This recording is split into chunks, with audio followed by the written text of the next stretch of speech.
Tänään väittelee valtiotieteiden lisensiaatti Päivi Rissanen tutkimuksella nimeltä Toivoton tapaus, autoetnografia sairastumisesta ja kuntoutumisesta. Vastaväittäjäksi olemme saaneet professori Meri Laitisen Lapin yliopistosta. Valtiotieteellisen tiedekunnan määräämänä kustoksena julistan väitöstilaisuuden alkaneeksi. Arvoisa kustos, arvoisa vastaväittäjä, hyvät kuulijat. Sairaalassa kävelen käytävää päästä päähän. Minä vain kuljen ja kuljen. Parvekkeen ovet käytävän molemmissa päissä ovat lukossa. Tietenkin. Minä jatkan levotonta kulkemistani, eikä kukaan pysäytä minua. Näin kuvasin päiväkirjassani kesää vuonna 1994. Tämän kokemuksen ja kuvauksen päätyminen omaa sairastumista ja kuntoutumista käsittelevään väitöskirjaan tai väitöstilaisuuden lektion aloitukseksi ei tuolloin käynyt mielessä. Onneksi en tiennyt, että seuraavien 7 vuoden aikana tulisin kuluttamaan 10 osastojen käytäviä loputtomalla kulkemisellani. En myöskään tiennyt, että vuosien painajainen päättyisi yli 20 vuoden kuluttua tähän saliin, samaan saliin, missä olin aikaisemmin suorittanut suurimman osan maisterin opintoihini kuuluvista tenteistä.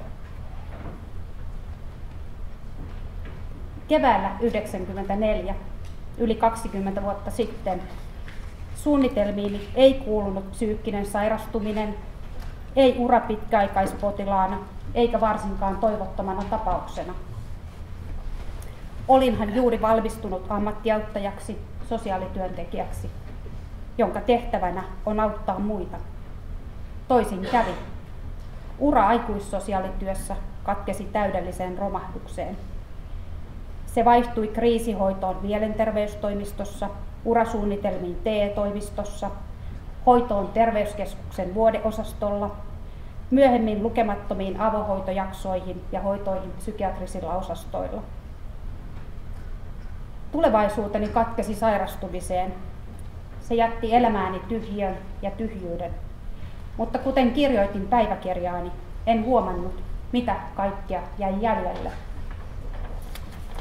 Psyykkinen sairastuminen on kriisi sekä itselle että läheisille, mutta maailmanloppu se ei ole enää. Olen onnellinen, etten elänyt lobotomian kulta-aikana, enkä esimerkiksi 1800-luvun puolivälin Suomessa. Tuolloin olisin todennäköisesti päätynyt Seilinsaarelle loppuelämäkseni arkkulautojen kanssa ja jäänyt ilman hoitoa sekä kuntoutusta. Asenteet psyykkisiä sairauksia kohtaan ja niiden hoito ovat muuttuneet vuosikymmenten aikana. On kehitetty uusia hoitomuotoja ja lääkkeitä. Laitoshoitoajat ovat lyhentyneet, B-mielisairaalaverkosto on lakkautettu, sosiaaliturva ja avohoito ovat kehittyneet. Myös hoitokulttuuri on muuttunut.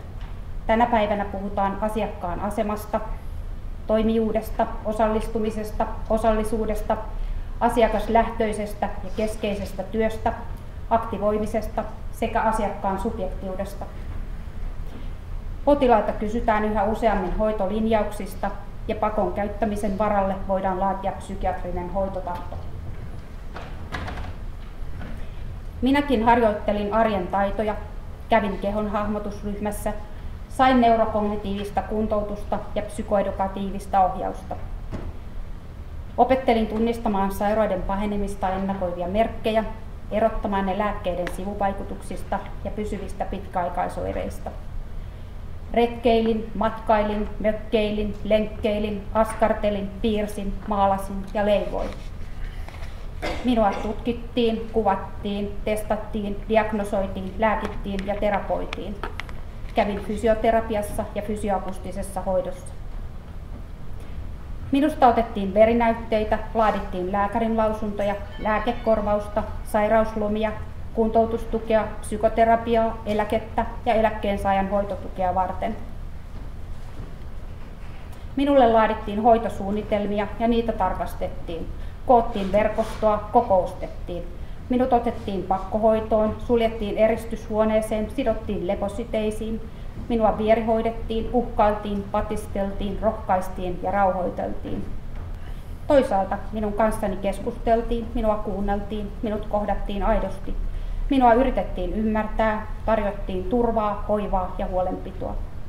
Minun kanssani lenkkeiltiin, pelattiin ja istuttiin vieressä. Sain siis paljon hyvää hoitoa. Kaikesta yrittämisestä huolimatta minusta tuli toistuva näky sairaaloissa, osastoilla ja avohoidossa. Vuosien kuluessa minusta tuli pitkäaikaispotilas, se toivoton tapaus, joka vain kävelee ja kävelee. Ikiliikkuja, jota kukaan ei osaa pysäyttää ja joka ei itsekään osaa pysähtyä. Syy ei ollut ainakaan hoitoyritysten puutteessa, ei myöskään resurssipulassa. Kohtasinhan satoja ammattiauttajia ja sain apua 10 tahoilta. Valitettavasti vain väärään sairauteen. Ei tämä täysin turhaa ollut. Kuntoutumiseni on ollut kuin palapeli, jonka kokoaminen on vienyt aikaa. Aina ihminen ei kuntoutu viikoissa, kuukausissa tai edes vuosissa. Usein tarvitaan kärsivällisyyttä itseltä, auttajilta ja järjestelmältä.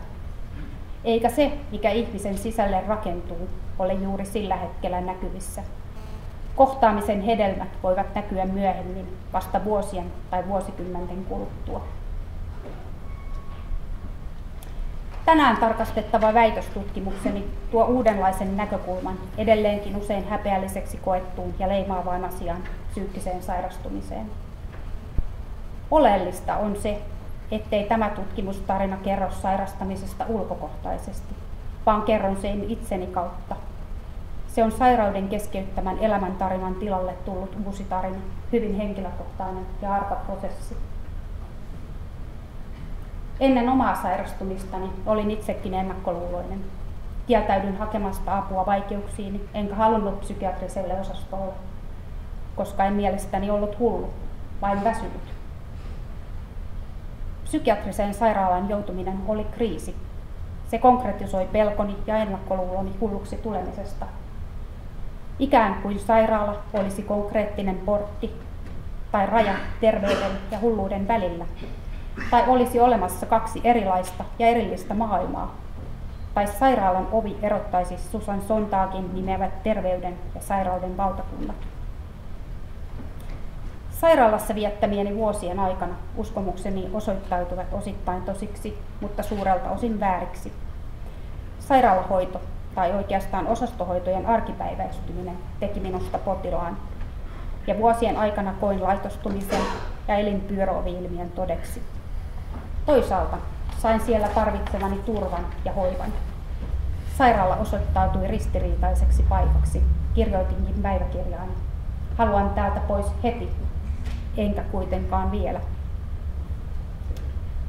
Yli 40 sairaalahoitokerran ja yli vuoden yhtäjaksoisen sairaalassaolon jälkeen minut siirrettiin pitkäaikaisosastolle. Saatesanoiksi sain, täällä voi mennä monta vuotta. Taisin olla pohjalla. En ollut motivoitunut hoitoon, kuntoutumisesta puhumattakaan. Tosin ei kukaan tainnut minua halutakaan hoitaa. Kukapa nyt vaikeaa, hankalaa ja toivotonta tapausta haluaisi hoitaa. Päivi, haluatko viettää loppuelämäsi sairaalassa? Oli kysymys, joka pysäytti kulkemiseni. Se pysäytti minut miettimään, tätäkö haluan. Toisaalta kysymys tarjosi toivon, mahdollisuuden johonkin muuhun. Vastaukseni oli ensimmäinen askel kohti tätä päivää. Päivää, jolloin vuosikymmenten kokemukseni, tunteeni ja elämäni on akateemisessa paketissa, väitöskirjana, tutkimuksena. Tärkeää tämäkin, mutta ennen kaikkea oleellista on se, että vuosien aikana minusta kasvoi ihminen, yksilö, minä, suhteellisen kokonainen. Sen tulisikin olla hoidon ja kuntoutuksen tavoite. Voida elää elämäänsä sairauden ja oireiden kanssa tai ilman niitä, mutta elää mahdollisimman hyvää elämää, oman näköistä elämää ja aktiivista elämää. Väitöskirjassani puhun tästä niin sanottuna toipumisajattelun.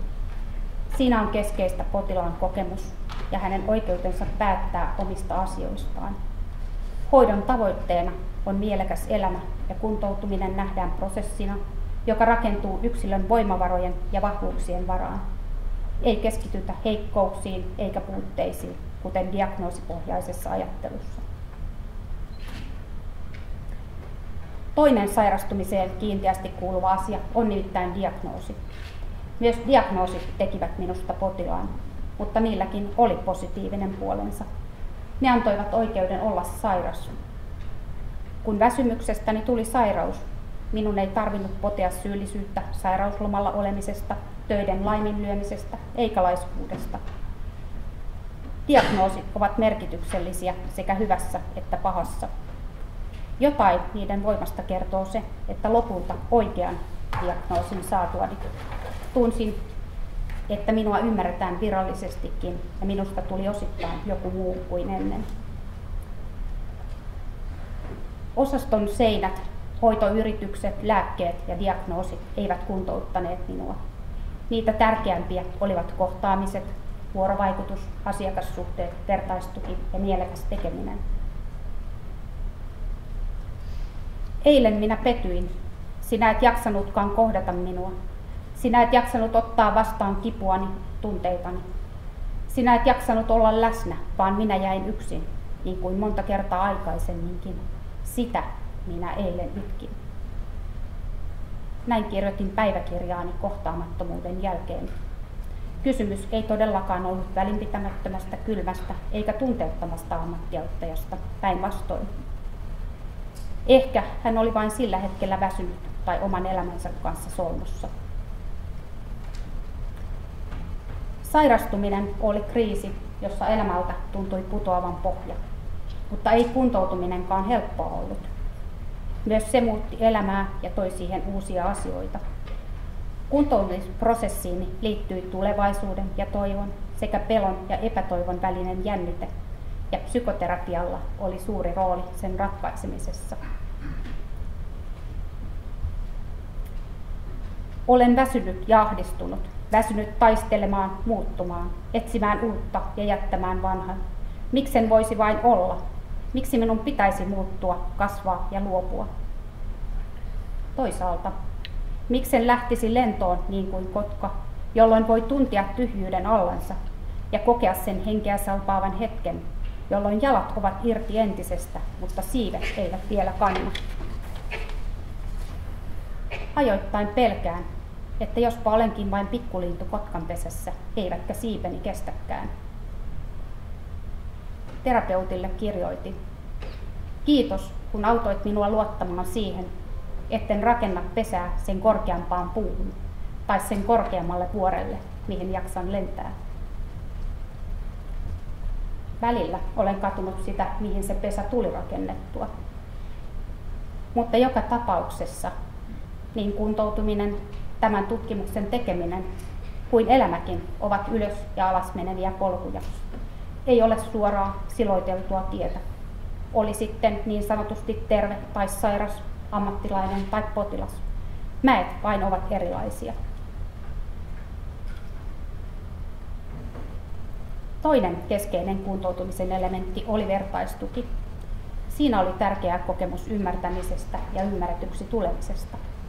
Se, etten ole kokemukseneni enkä tunteineni yksin, sillä toisetkin ovat kokeneet jotain samankaltaista. Voimauttavaa on myös erilaisten asioiden jakamisesta syntynyt erityinen yhteys ja kumppanuus. Vertaistoiminnan lähtökohtana on ajatus siitä, että jokaisella on jotain annettavaa. Ihmiset antavat ja saavat tukea samaan aikaan, jolloin he auttavat yhtä aikaa itseään sekä toisia. Minulle tasavertaisuus ja molemminpuolisuus toi kokemuksen arvokkuudesta sekä ihmisarvosta. Vertaistuen toinen lähtökohta liittyy omaehtoisuuteen. Ainoastaan yksilö itse voi muuttaa elämänsä suuntaa ja ajattelutapojaan. Ajatus näkyy kuntoutumisprosessissa muutenkin. Kaikissa kuntoutumisen vaiheissa oli tärkeää saada mahdollisuus vaikuttaa omaan elämäänsä, päättää siitä ja muuttaa asioita itse.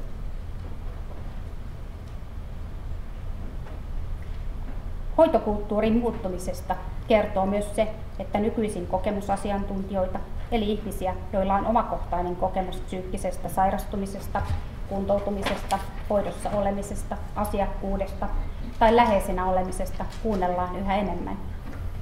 Kokemusasiantuntijat ovat mukana johtoryhmissä, ohjausryhmissä, suunnittelutyöryhmissä, arvioimassa palveluja ja toimivat vertaisina sekä ryhmän ohjaajina. Minulle kokemusasiantuntijana toimiminen oli keino nousta sieltä, minne olin sairastuessani pudonnut. Palasin sairauden valtakunnasta takaisin terveyden valtakuntaan, tai niin sanotusti hulluudesta takaisin normaaliin elämään. Tämä hahmottuu myös kokemusasiantuntijuuden ytimeksi. Vaikeat ja ahdistavat kokemukset kääntyvät voimavaraksi.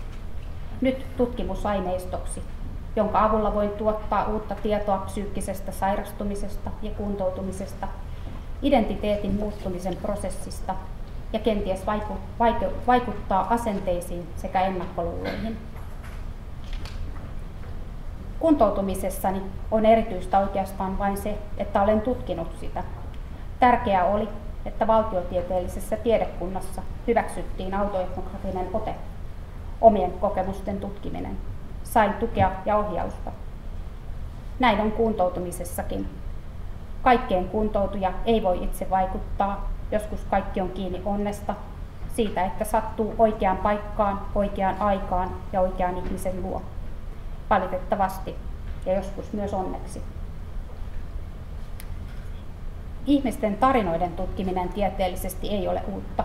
Niitä on tutkittu jo kauan esimerkiksi filosofiassa, sosiologiassa ja psykologiassa. Lähestymistapani erityisyytenä ja samalla sen etuna sekä haasteena on se, että olen yhtä aikaa tutkija ja tutkimuksen kohde, eli tiedon tuottaja ja sen kokija. Ulkopuolinen tutkija ei välttämättä olisi ymmärtänyt kokemaani oikein. Toisaalta kysymykset, ymmärränkö itse itseäni ja omia kokemuksiani, osaanko välittää kokemukseni eteenpäin ja onko kokemuksellani merkitystä toisille, ovat autoetnografisen otteen haaste. Tutkimukseni yleistettävyyttä rajaa myös se, että tämä on yhden ihmisen toipumistarina. Toisaalta jokainen sairastumisen kokemus on aina jollain tavalla erityinen, mutta niissä on myös jotain samaa. Tiedän, etten kykene kertomaan lopullista enkä yleispätevää totuutta sairastumisen ja kuntoutumisen kokemuksesta. En ole edes yrittänyt sitä. Tämä tutkimus, kuten kaikki muutkin tutkimukset, on tarina, joka kartuttaa tiettyyn hetkeen ja kulttuuriin kuuluvaa mallitarinoiden varantoa. Tutkimuksella on tuloksensa ja tarinoilla opetuksensa. Toivottavasti tarinani opettaa ainakin sen, ettei toivottomia tapauksia ole. Ei, ennen kuin on yritetty vielä kerran. Ja sen, että jokaisen potilaan, kuntoutujan tai asiakkaan sisällä on arvokas ihminen. Ei ongelmakimppu eikä diagnoosi. Sekä sen, että olin yhtä arvokas ihminen sairaalan leposyteissä kuin tässä tilaisuudessa. Toivottoman tapauksen tarina jatkuu, kuten kertomukset yleensä, mutta tänään tuo loputon kulkeminen päättyy tällä kertaa tähän tilaisuuteen aivan kohta. Nimittäin tämän jälkeen pyydän teitä professori Merja Laitinen valtiotieteellisen tiedekunnan määräämänä vastaväittäjänä esittämään ne huomautukset, joihin katsotte väitöskirjani antavan aihetta.